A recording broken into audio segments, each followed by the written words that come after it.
ಕೇಂದ್ರ ಸರ್ಕಾರ ಕೆಲವು ವರ್ಷಗಳ ಹಿಂದೆ ಸೆಂಟ್ರಲಿ ಸ್ಪಾನ್ಸರ್ಡ್ ಸ್ಕೀಮ್, ಕೇಂದ್ರ ಪುರಸ್ಕೃತ ಯೋಜನೆಗಳು, ಸೆಂಟ್ರಲಿ ಸ್ಪಾನ್ಸರ್ಡ್ ಸ್ಕೀಮ್.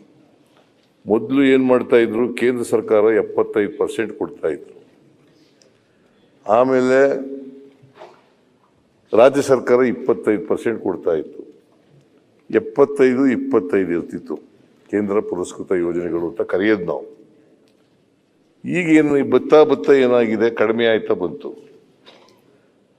ನರೇಂದ್ರ ಮೋದಿಯವರ ಸರ್ಕಾರದಲ್ಲಿ ಈಗ 40-42% ಇಳಿಸ್ಬಿಟ್ಟಿದ್ದಾರೆ.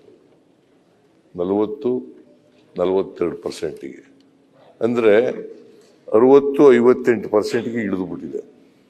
ಅದಕ್ಕೆ ನಾವು ಇಡೀ ಸದನಕ್ಕೆ ಗೊತ್ತಾಗಬೇಕು, ಇಡೀ ರಾಜ್ಯದ ಜನರಿಗೆ ಗೊತ್ತಾಗಬೇಕು ಅಂತೇಳಿ ಅವರು ವೈಟ್ ಪೇಪರನ್ನು ಪ್ರೊಡ್ಯೂಸ್ ಮಾಡಿ ಅಂತೇಳಿ ಒತ್ತಾಯ ಮಾಡಿದ್ದಾರೆ.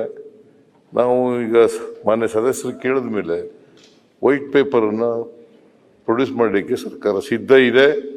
ಕೆಲವು ದಿನಗಳಲ್ಲಿ ನಾವು ವೈಟ್ ಪೇಪರನ್ನು ಪ್ರೊಡ್ಯೂಸ್ ಮಾಡ್ತೀವಿ.